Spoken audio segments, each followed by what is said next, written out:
Ngunit nang dumating ang kabaong sa malaking bato, nabiyak ang bato sa dalawa.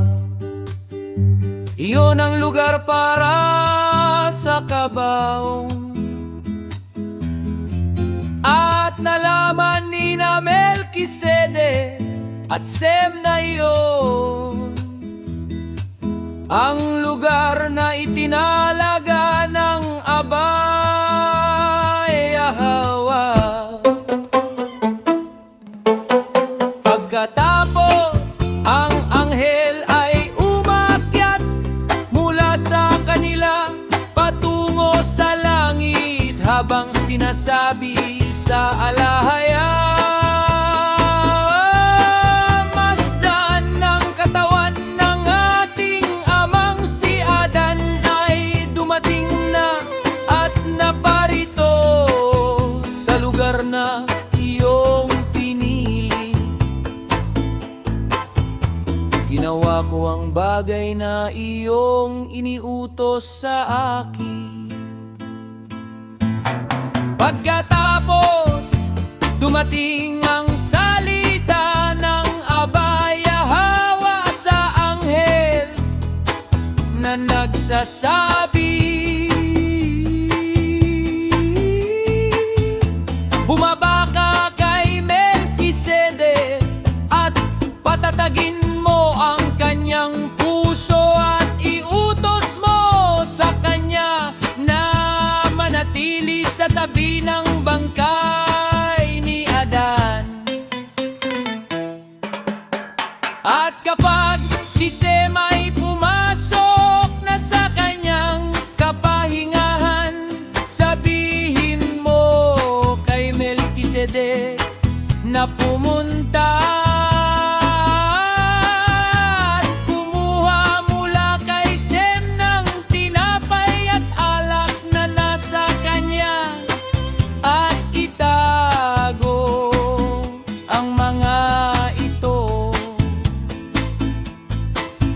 Pagkatapos ang anghel ay bumaba mula sa alahaya, Abay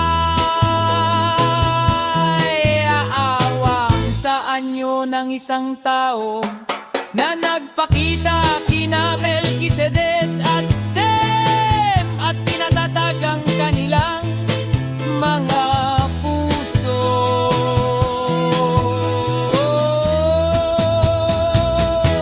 Inilagay niya ang bangkay ng ating amang si Adan sa kinalalagyan nito at sinabi kay Melchizedek,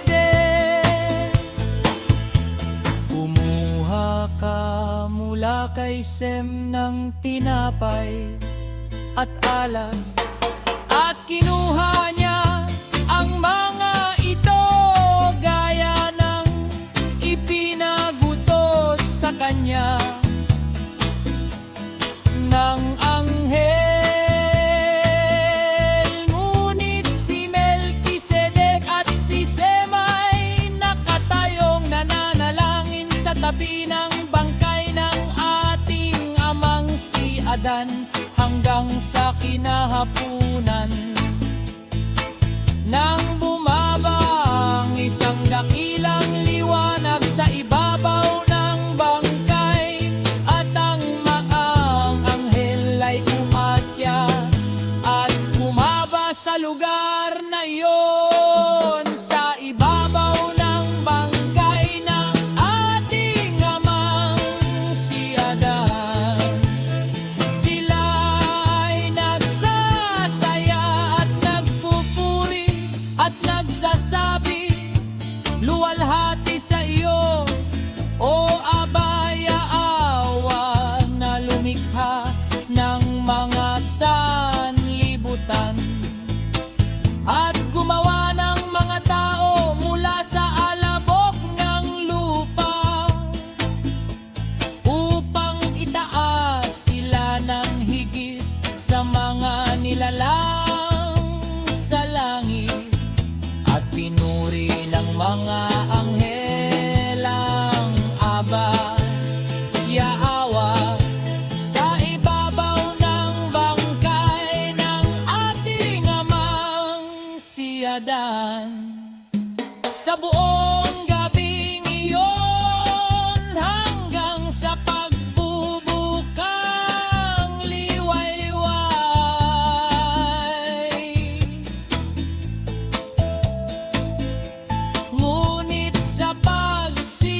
sa kanya.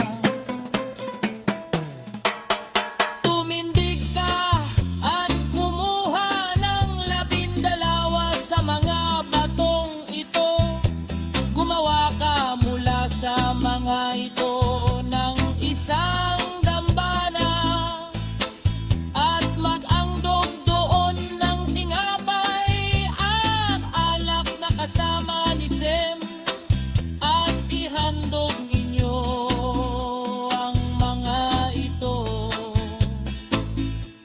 ikaw at siya. Nang marinig ni Melkisedek